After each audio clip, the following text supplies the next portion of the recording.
guys! Welcome back to my channel. Ay, ang sweet pala ni Juba Raginot ng Inlet Chameleon. Talagang nilapitan niya kanyang ate Eliza na ini-interview na kasi nga si Eliza ang naging player of the game sa kanilang laban versus nga sa team ni Juba Raginot. Ayan, makikita natin dyan sa video na talagang super sweet siya kay Ate Lai na na-instorbo pa habang ini-interview itong si Eliza Valdez. Grabe talaga ang mga respeto ng mga batang volleyball player kay Eliza. Kahit anong team talagang iniidolo itong si Eliza Valdez.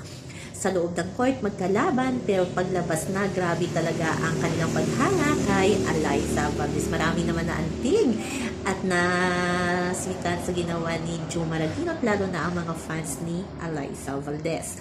So yan naman po guys ang ating update sa ngayon. Hanggang sa muli, bye-bye. Always remember, wag po tayong magpaka-stress. Please like, share, and subscribe my channel para ma-update kayo sa mga bago kong upload.